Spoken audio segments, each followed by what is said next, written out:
Ben 40 contagi nell'ultimo bollettino a Porto Empedocle, si allunga la lista dei morti, uno a Licata, chiusi anche 2 locali, controlli serrati saranno ancora più stringenti nel weekend, interviene anche il prefetto. Al via le prenotazioni per gli insegnanti, chiesta la vaccinazione di massa per le isole minori. Crisi profonda dell'economia locale agrigentina, Confartigianato avverte, dati che possono anche peggiorare. Un nuovo volto per Contrata Giuccafa a Porto Empedocle, il sindaco Ida Carmina, in arrivo finanziamenti. Il presidente Cimino ai nostri microfoni parla dell'interessante e partecipato webinar sugli appalti. Nino Di Giacomo, presidente della SEAP, una bella partita se l'impegno di gioco sarà costante.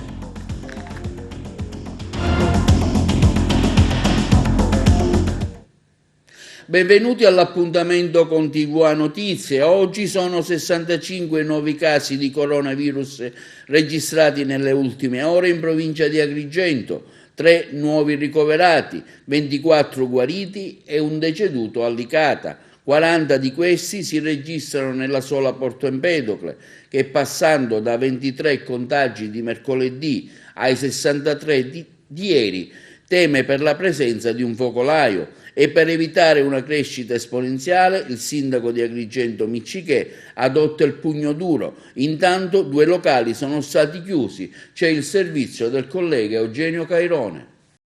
Il noto calciatore Mario Balotelli, nelle scorse settimane, parlando di razzismo, ha detto che l'Italia è un bel paese rovinato però dai deficienti.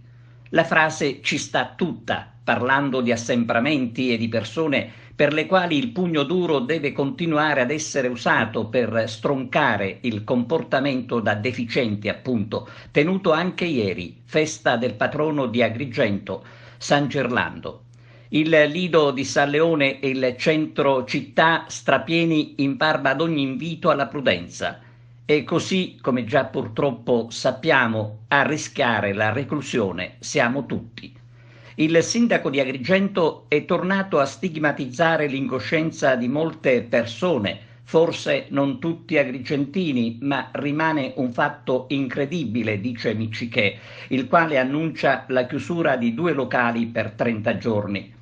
Il sindaco di Agrigento avverte che si procederà con mano pesante in tutti i casi in cui non verranno rispettate le norme anti-Covid.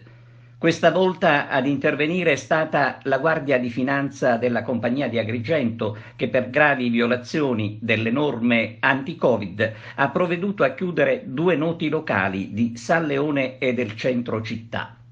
Al lido agrigentino erano decine i giovani all'interno del locale e anche sulla spiaggia e molti senza mascherina. Nell'altro locale, chiuso in centro, sono state trovate invece persone sedute ai tavoli oltre l'orario consentito. I titolari di entrambi i locali sarebbero recidivi, per cui è scattata anche la sanzione di 800 euro. È chiaro che per far rispettare i divieti imposti dall'emergenza sanitaria non bisogna abbassare assolutamente la guardia e, come ieri, dare un esempio della presenza dello Stato che funziona. E intanto sono stati controllati sul litorale agrigentino i controlli nel fine settimana, con particolare riguardo al sabato pomeriggio e alla domenica mattina, in piena sintonia con le disposizioni attuate dal sindaco che prevedono il divieto di assembramenti in tutta la zona di San Leone, oltre che in via Atenea. E quanto emerso nel corso di una riunione del coordinamento delle forze di polizia presieduta dal prefetto di Agrigento Maria Rita Cocciufa per la situazione della sicurezza in relazione all'evolversi della pandemia. Sono state anche prese in considerazione ulteriori misure finalizzate a evitare assembramenti alla luce degli episodi verificatisi lo scorso fine settimana, che hanno fatto registrare un aumento delle presenze in tutta l'area di San Leone, accompagnato accompagnato in alcuni casi da episodi di risse tra giovanissimi. Nel dispositivo dei controlli concorreranno unità del personale appartenenti alle 3 forze di polizia, alla polizia municipale, quella provinciale e anche all'esercito. Una in particolare attenzione si continuerà a riservare a eventuali infrazioni alle disposizioni vigenti da parte di persone fisiche o titolari di esercizi commerciali, bar e ristoranti, con l'irrogazione delle sanzioni conseguenti al mancato rispetto del divieto di assembramento e al mancato uso delle mascherine. Il prefetto Maria Rita Cocciufa ha tenuto a sottolineare che nell'attuale momento storico, caratterizzato dal rischio di una ripresa dei contagi dovuti al diffondersi delle varianti del virus, è fondamentale uno sforzo ulteriore da parte di tutti. Nella sola giornata di ieri, che ha coinciso anche con la festa di San Gerlando, patrono della città, le forze dell'ordine hanno controllato 412 persone e 168 attività commerciali e si è proceduto anche alla chiusura di 2 locali per gravi violazioni alla normativa anti-Covid. Da ieri sono aperte al personale docente e non docente sotto i 55 anni di età delle scuole statali siciliane, i cui nominativi sono stati già comunicati alla Regione dai ministeri competenti, le prenotazioni per richiedere il vaccino anti-Covid. Le procedure sono analoghe a quelle già in atto per la popolazione al di sopra degli 80 anni. I cittadini dell'attuale target scolastico possono accedere alla piattaforma della struttura commissariale nazionale, gestita anche dalle poste italiane, attraverso il sito prenotazioni.vaccinocovid.gov.it o mediante il portale siciliacoronavirus.it.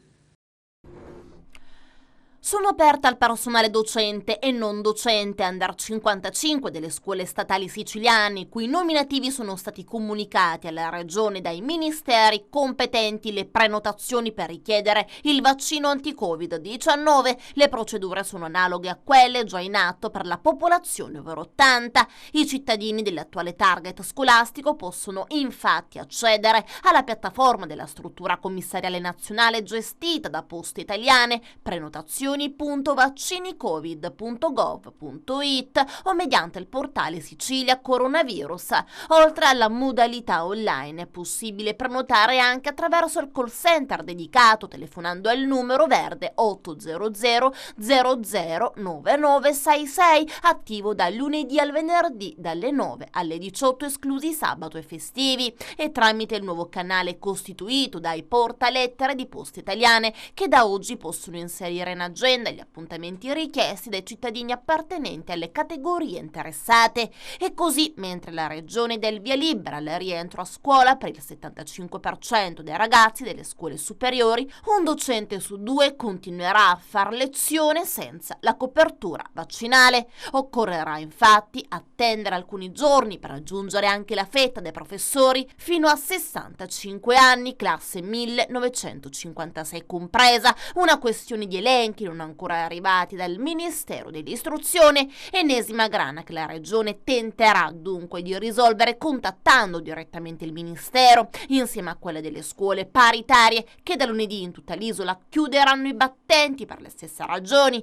Il loro personale non può prenotare il vaccino perché non risulta negli elenchi. Visto che non abbiamo diritto al vaccino chiudiamo, dice Dario Cangialosi, presidente regionale della Federazione Italiana Scuole Materne. Parliamo di 20.000 bambini siciliani dell'infanzia e della primaria che faranno didattica a distanza, visto che 4.000 dipendenti delle scuole paritarie sono stati discriminati e non hanno diritto di tutela come i colleghi delle scuole statali. Gli elenchi dei dipendenti delle scuole paritarie dell'isola sono arrivati direttamente dall'assessorato regionale all'istruzione. Voglio tranquillizzare il presidente regionale della Federazione Italiana Scuole Materne, replica però l'assessore regionale all'istruzione Roberto Lagani. galla, non appena già nelle prossime ore saranno completati gli elenchi del personale scolastico non statale. In Sicilia partirà la campagna di vaccinazione anche per scuole paritarie private, ITS ed enti di formazione. L'assessorato alla salute, da me contattato a seguito della comprensibile protesta della Federazione Italiana Scuole Materne, ha infatti confermato di avere riservato e reso disponibile una separata e distinta quota di vaccini proprio in previsione di questo nuovo step, permettendo così di immunizzare fin da subito e contestualmente a docenti e operatori statali anche questo specifico target di personale. Da giorni invochiamo notizie certe e chiare sull'avvio dei vaccini per il mondo della scuola, ma così non è stato. Siamo sommessi da telefonate, non sappiamo cosa rispondere, dice Fabio Cirino, segretario FLC-CGIL di Palermo. Le procedure per prenotare il vaccino per i professori under 55, i cui elenchi sono arrivati alla regione dal Ministero dell'Istruzione, sono analoghe a quelle per la popolazione over 80. Nei prossimi giorni, una volta completato l'allineamento dei dati forniti dai ministeri, il servizio sarà esteso al restante personale dell'intero mondo scolastico. Verrà dunque allargato il target anagrafico di riferimento come disposto dalle nuove normative nazionali per il vaccino AstraZeneca, ovvero cittadini dai 18 ai 65 anni. La Confasi Sicilia ha richiesto alla Regione siciliana di farsi carico delle spese per la fornitura delle mascherine FFP2 per il personale scolastico e per gli insegnanti siciliani. Tutto ciò, scrive Confasi in una nota, in considerazione della possibile diffusione delle varianti del virus, della volontà politica di portare in classe il 75% degli studenti e della bassa qualità delle mascherine in dotazioni per le scuole. Sicilia Covid, vaccinazione di massa nelle isole minori. Questa è la proposta dei sindaci, sostenuta anche dall'assessore Zambuto. Avviare una campagna di vaccinazione di massa sull'intera popolazione residente delle isole minori della Sicilia. La proposta è emersa oggi nel corso di un incontro tra l'assessore regionale alle autonomie locali l'Agrigentino Marco Zambuto, che ha assicurato che si farà promotore della proposta, e il coordinamento dei sindaci delle isole minori siciliane. I sindaci hanno sottolineato come le isole minori vivano principalmente di turismo e una campagna di vaccinazione sulla popolazione residente in grado di rendere quei territori Covid-free favorirebbe l'arrivo dei visitatori. In questo modo diminuirebbero inoltre i rischi per la salute pubblica legati alle caratteristiche delle strutture sanitarie presenti sulle isole, nella maggior parte dei casi inadeguate alle terapie Covid-19. Legge sugli appalti. Partecipato e ricco di contenuti il webinar organizzato dall'Ordine degli Architetti di Agrigento. Sentiamo lo stesso presidente. Boom di partecipanti al webinar sulla nuova legge urbanistica svoltosi recentemente, organizzato dall'Ordine degli Architetti Agrigentini, presieduto da Alfonso Cimino. Sono state oltre 3.000 i partecipanti all'evento, durato circa 3 ore, che ha avuto spunti interessanti e che ha visto la partecipazione di autorevoli figure come l'assessore al territorio e ambiente Cordaro, l'onorevole Giusy Savarino, presidente della Commissione Ambiente all'Ars, il sindaco della nostra città, dottor Franco Miccichè, il vicepresidente nazionale della Consulta, architetto Rino Lamendola. È stato un evento molto importante, frutto di una grandissima collaborazione che questo ordine professionale in questi anni ha avuto con le istituzioni regionali ma anche provinciali, ma soprattutto con questo webinar, grazie all'intervento del Presidente della Quarta Commissione Ambiente, l'onorevole Savarino, abbiamo potuto comprendere quali sono gli spunti nuovi di una legge che potrà riordinare il territorio siciliano, parlando di sostenibilità, parlando di consumo suolo zero. E questo grazie anche a un intervento politico forte che noi abbiamo voluto come rete delle professioni tecniche, come consulta regionale di architetti, e dato il nostro contributo con la regione siciliana. Un governo regionale che, a differenza di quello che succedeva in passato, ascolta tantissimo le libere professioni. L'evento che ha visto la partecipazione dell'assessore regionale al territorio e ambiente, onorevole Cordaro, del direttore regionale dell'urbanistica, dell'architetto Beringhieri e il professore Trombino della facoltà di architettura di Palermo ha in maniera dettagliata raccontato non solo il percorso legislativo ma anche le novità con questa nuova legge urbanistica che dovrà comunque essere corredata da decreti attuativi e circolari e sul quale noi saremo sicuramente presenti. La partecipazione massiccia, oltre 3.000 persone che hanno assistito al webinar, non è solo per l'importanza dell'evento, ma è anche perché vi è una grandissima attenzione nei confronti del nostro ordine professionale che in questi anni ha lavorato con impegno e costanza in tutto il periodo. Presentato stamani ufficialmente nella sede di Confartigianato il rapporto imprese della provincia di Agrigento, aggiornato allo scorso 31 dicembre. Dallo studio realizzato da Confartigianato, incrociando i dati dei vari enti, emerge una realtà provinciale in forte sofferenza e andrà peggio, avvertono. C'è il servizio. Presentato stamani ufficialmente nella sede di Confartigianato Agrigento il rapporto imprese della nostra provincia, aggiornato al 31 dicembre scorso. Dallo studio realizzato dalla Confartigianato, incrociando i dati dei vari enti, emerge una realtà provinciale in forte sofferenza, anche se alcuni settori stanno esprimendo una vivace positività. Su 40.736 imprese iscritte, ben 5.757 sono imprese inattive, in scioglimento, mentre modesto è il numero aziendale, 476, sottoposte a procedure concorsuali. Il tasso di mortalità delle imprese nei primi 3 anni di attività risulta essere più elevato per i settori del turismo, credito, assicurazione e commercio. Questo dato potrebbe essere peggiore perché la chiusura di un'impresa precede la cancellazione dal registro della Camera di Commercio, solitamente di 12 mesi. Il sistema delle imprese è ancora fortemente ancorato alla forma giuridica della ditta individuale, con 26.341 imprese sul totale. Inferiore invece di molto è il numero di imprese con personalità giuridica propria, società di capitali, società di persone, società cooperative o consorzi. La provincia di Agrigento è a forte vocazione agricola, il 29% del totale è costituito da aziende agricole, dato identico a quello del commercio, che è solitamente il settore più numeroso dei settori produttivi territoriali, mentre il settore turistico rappresenta solo il 6,9% del sistema imprese, ma questo dato è da ponderare con altri fattori. Infatti le imprese turistiche si concentrano quasi esclusivamente in 3 città, Agrigento, Sciacca e Licata. Il settore turistico tende a essere multisettoriale.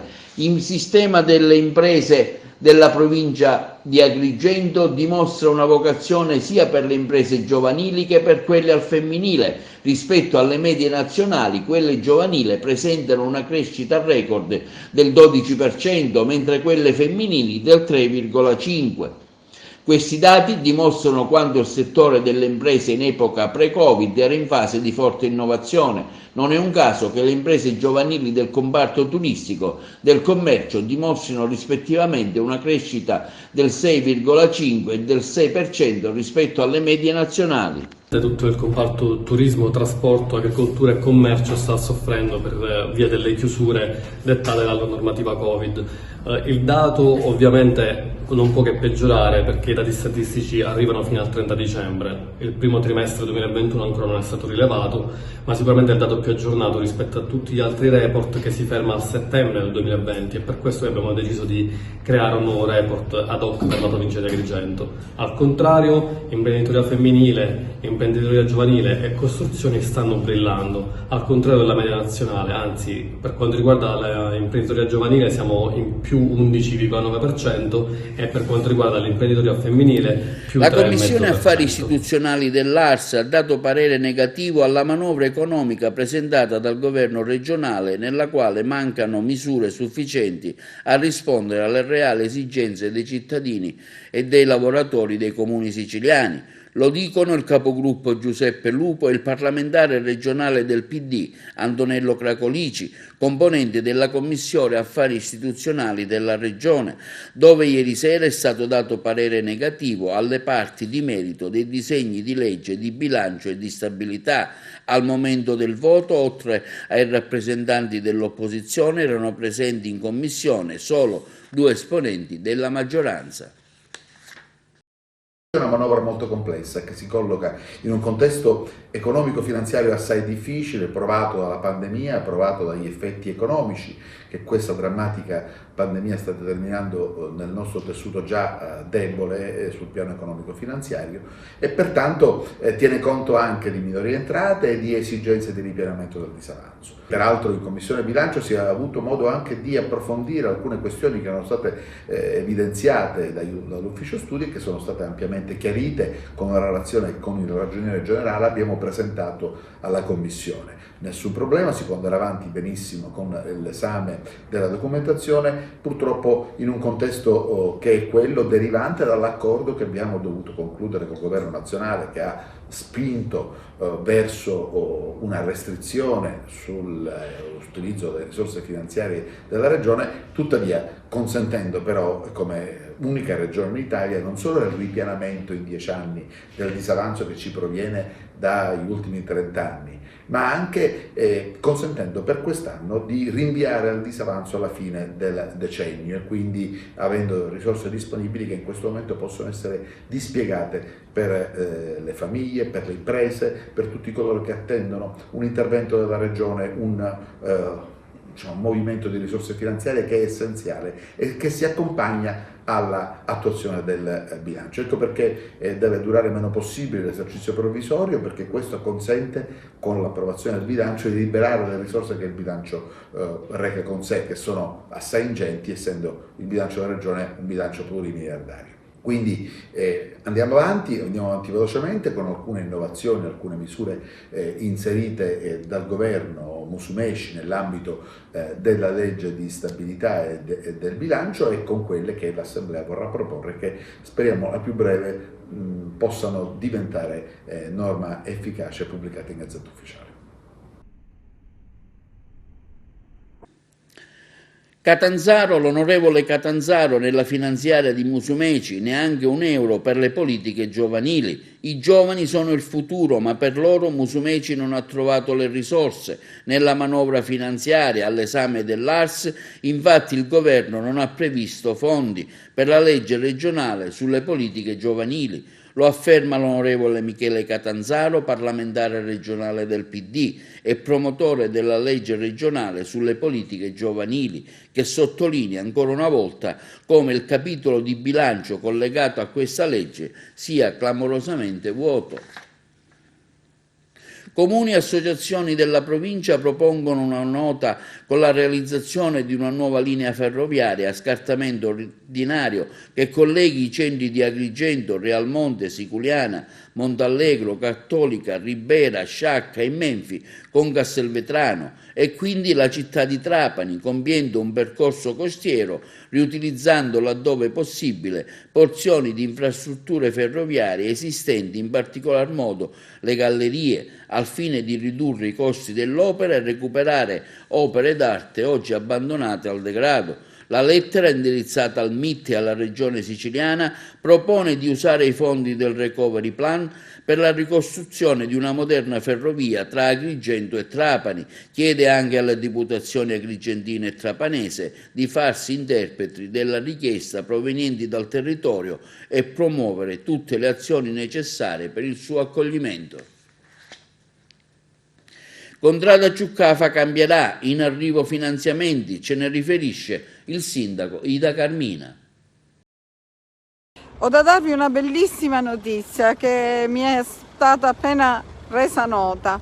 Come voi sapete abbiamo fatto tante battaglie per Contrada Ciuccafa, per recuperare le risorse per poter sistemare definitivamente la zona e le opere di urbanizzazione. Ebbene, la perseveranza viene premiata. Abbiamo ricevuto la notizia che il Ministero degli Interni ci ha finanziato le opere perché Contrada Ciuccafa abbia finalmente dignità. 613.000 euro saranno impiegati qui in questa zona per appunto mettere in essere le tanto attese opere di urbanizzazione per questa contrada, che se lo meritano i cittadini, e così ripariamo a un torto perpetrato in passato nei confronti di questi cittadini da chi ha consentito che si potessero porre in essere, edificare le palazzine senza aver fatto prima le opere di urbanizzazione come andrebbe fatto. Quindi tutta questa gente ha sofferto in questi anni. Ora abbiamo il finanziamento, quindi sicuramente le opere verranno realizzate e speriamo al più presto. Sembra proprio una giornata bellissima per dare questa notizia. Molti sindaci della provincia di Agrigento, in testa quello della città capoluogo, hanno sottoscritto un documento con il quale esprimono vivo compiacimento per la decisione dell'Università di Palermo di attivare presso il polo di Agrigento, a partire dal prossimo anno accademico, 2 nuovi corsi di laurea, quello di Scienze della Formazione Primaria e Scienze dell'Attività Motoria. Nel contempo hanno anche espresso il loro disappunto contro il parere sfavorevole espresso dalla Conferenza dei Rettori delle Università Siciliane sull'attivazione dei suddetti corsi di laurea presso il polo di Agrigento, sottolineando l'importanza di un investimento a favore di una provincia che è già penalizzata da pesanti carenze infrastrutturali e ribadendo il pieno sostegno alla decisione dell'Università di Palermo, che rappresenta un ulteriore momento di crescita culturale e di sviluppo anche economico di un vasto territorio. Comune di Agrigento, volontari di strada, Rotaract hanno elaborato e condiviso l'ambizioso progetto denominato In strada con i senza niente, con l'obiettivo di garantire alle persone senza fissa dimora residenzialità stabile nelle ore notturne ma anche durante il giorno. L'iniziativa prevede la somministrazione di pasti caldi, medicinali, vestiti e quanto possa soddisfare le minime indispensabili esigenze di vita. Entusiasta del progetto anche l'assessore comunale alle politiche sociali Marco Vullo, che ha promosso l'iniziativa. Mare Amico torna a lanciare l'allarme per l'erosione costiera, c'è il servizio.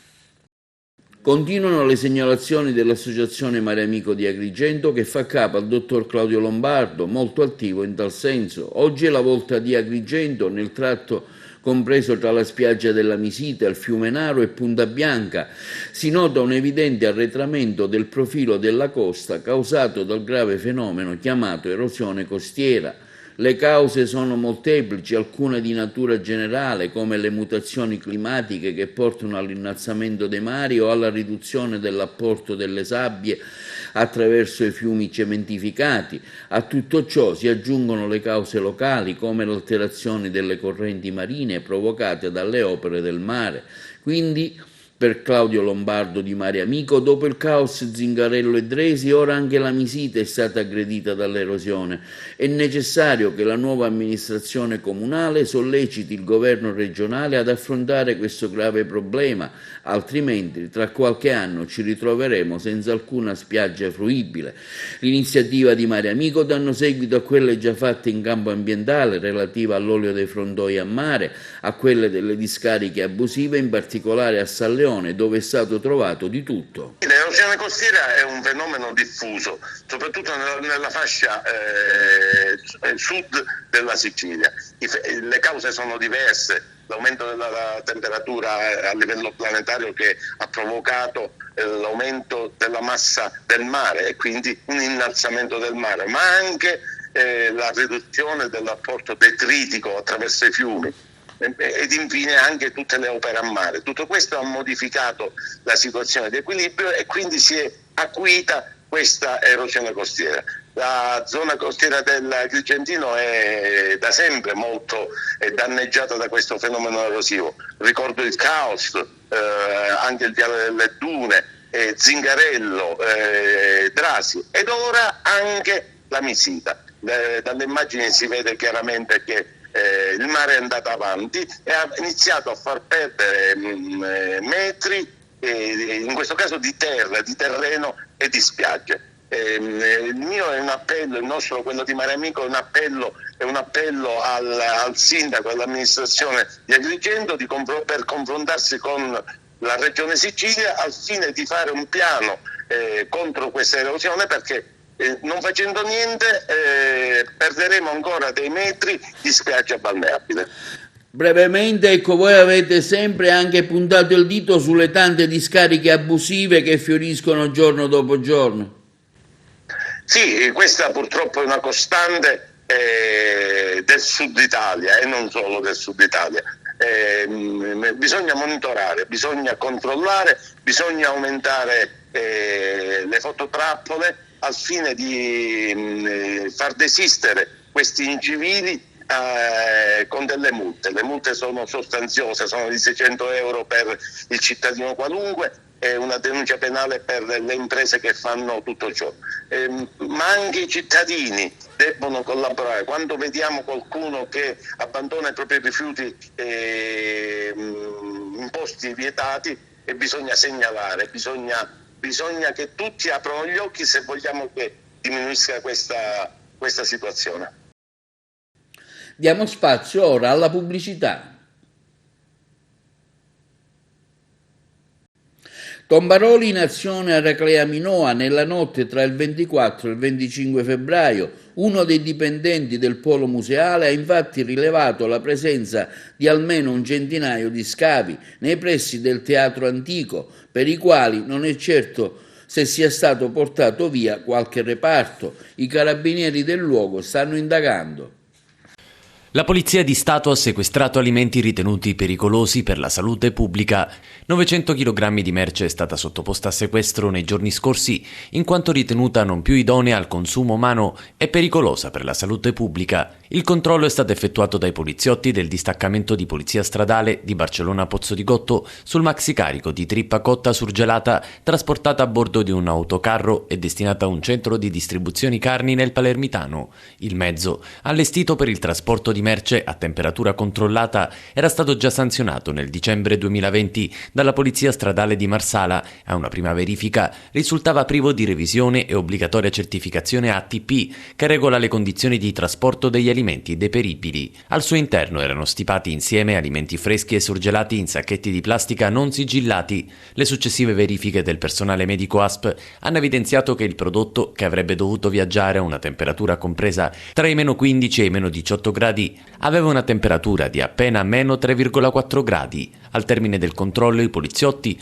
hanno proceduto al sequestro della merce e a denunziare il conducente del mezzo e titolare della ditta per aver consentito la distribuzione di alimenti destinati ad attività commerciali in cattivo stato di conservazione. Elevate altresì le previste sanzioni amministrative per la mancata certificazione obbligatoria. È risultata prima in città e terza nella nostra provincia, dopo la Scala dei Turchi e il Teatro Andromeda, nella classifica generale del FAI. Tra i luoghi del cuore c'è il servizio. L'Officina delle Tradizioni Popolari, luogo di cultura istituito dal Libero Consorzio Comunale, ex provincia e dal Comune di Agrigento, è risultata prima in città e terza in provincia, dopo la Scala dei Turchi e il Teatro Andromeda di Santo Stefano Quisquina. Nella classifica generale del FAI tra i luoghi del cuore ha raggiunto quasi 3.400 voti, seguita dall'area di Maddaluse e dalla biblioteca lucchesiana. Un risultato importante che premia questo piccolo museo curato e realizzata da Lello Casesa, dipendente dell'ente provincia regionale, che ha messo a disposizione il patrimonio del Val d'Agragas d'intesa con l'amministrazione comunale e il Libero Consorzio di Agrigento, incluso nell'ecomuseo dell'ente provincia insieme al giardino botanico, alla biblioteca e all'archivio storico dell'ente, al Palazzo della Provincia, alla Scala Reale. Qualche mese addietro lo spazio espositivo a 2 passi dalla Porta Atenea ha ricevuto la visita del sindaco Francesco Miccichè, che ha incoraggiato l'iniziativa che vede oggi il suo epilogo finale. Parte del successo è stato possibile grazie anche al sostegno di alcuni istituti comprensivi di Agrigento, come Agrigento Centro, Esseneto, Rita Levi Montalcini, e dei rispettivi dirigenti scolastici, Brigida Lombardo, Luigi Costanza, che hanno sposato l'iniziativa adottando lo spazio. Lo spazio custodisce inoltre numerosi strumenti musicali etnici e siciliani e della cultura dei diversi paesi del mondo ed è impreziosito da un teatrino dell'Opera dei Pupi, tradizione antichissima tramandata da generazioni. Il sindaco Miccichè ritiene importante sostenere tale iniziativa al fine di tutelare e salvaguardare il patrimonio storico-culturale della terra di Sicilia e soprattutto della tradizione popolare siciliana. Obiettivo futuro dovrà essere quello di potenziare ulteriormente lo spazio inserendo nei circuiti museali e turistici della città e consentendo alle scolaresche dopo la pandemia di visitare l'Officina delle Tradizioni Culturali per rivivere un pezzo di storia dell'identità storico-culturale siciliana. Un'inedita rielaborazione del canto dell'alba del maestro Pippo Flora verrà presentata alla stampa domani 27 febbraio alle ore 10:30 presso il Teatro Pirandello di Agrigento, un'iniziativa degli Artisti Uniti per Agrigento realizzata tramite un video. L'omaggio degli artisti agrigentini alla nostra città contiene anche un messaggio di augurio per una nuova alba, all'insegna di quelle che Madre Natura ci regala quotidianamente, il sole che sorge, diffondendo i suoi raggi sulla nostra Valle dei Templi, e la vita che si sveglia per rinnovare il miracolo di cui ci è stato fatto dono. Tanti gli artisti e musicisti partecipanti, tra cui Lello Analfino, ha recitato Gianfranco Iannuzzo.